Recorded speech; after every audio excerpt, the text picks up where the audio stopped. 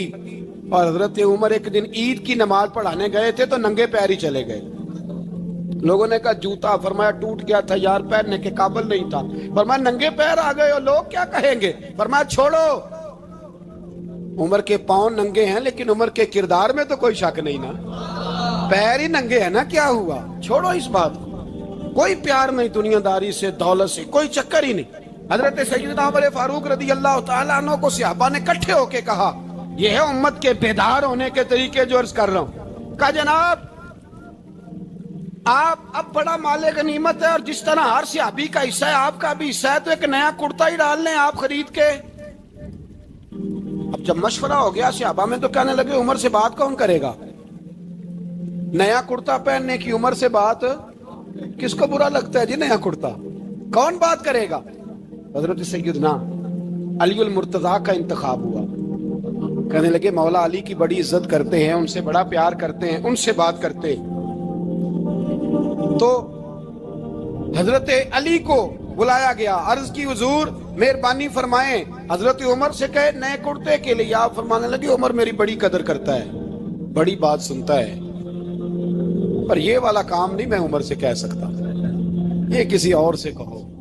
تو کہنے لگے آپ رہنمائی کر دیں کس کو کہیں؟ تو جناب علی المرتضیٰ فرمانے لگے اگر حضرت عائشہ صدیقہ سے کہو گے تو عمر فوراً مان جائے گا، وہ مومنوں کی ماں ہیں.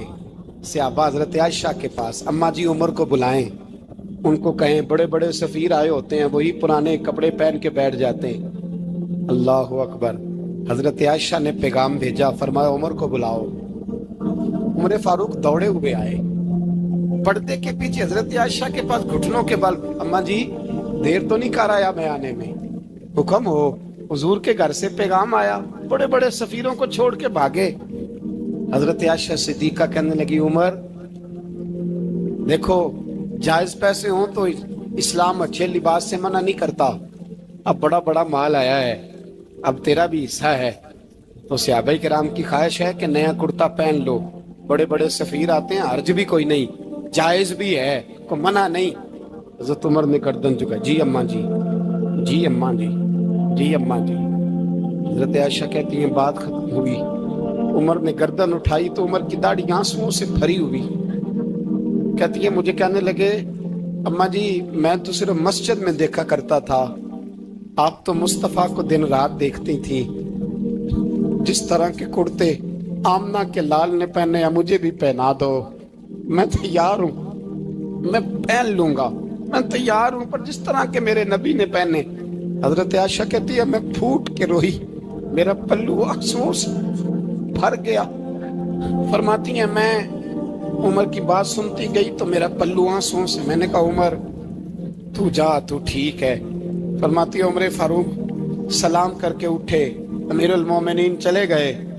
اس کونے میں صحابہ چھپے ہوئے تھے، وہ آئے، کہا اماں جی کیا بات ہوئی؟ تو میں پھر رو پڑی. میں نے کہا کیا بتاؤں، تمہیں پرانے کرتے نظر آتے ہیں، اسے محمد عربی کے جلوے نظر آتے ہیں، اسے رسول اللہ کا رنگ نظر آتا ہے، اسے وہ غلامی نظر آتی ہے.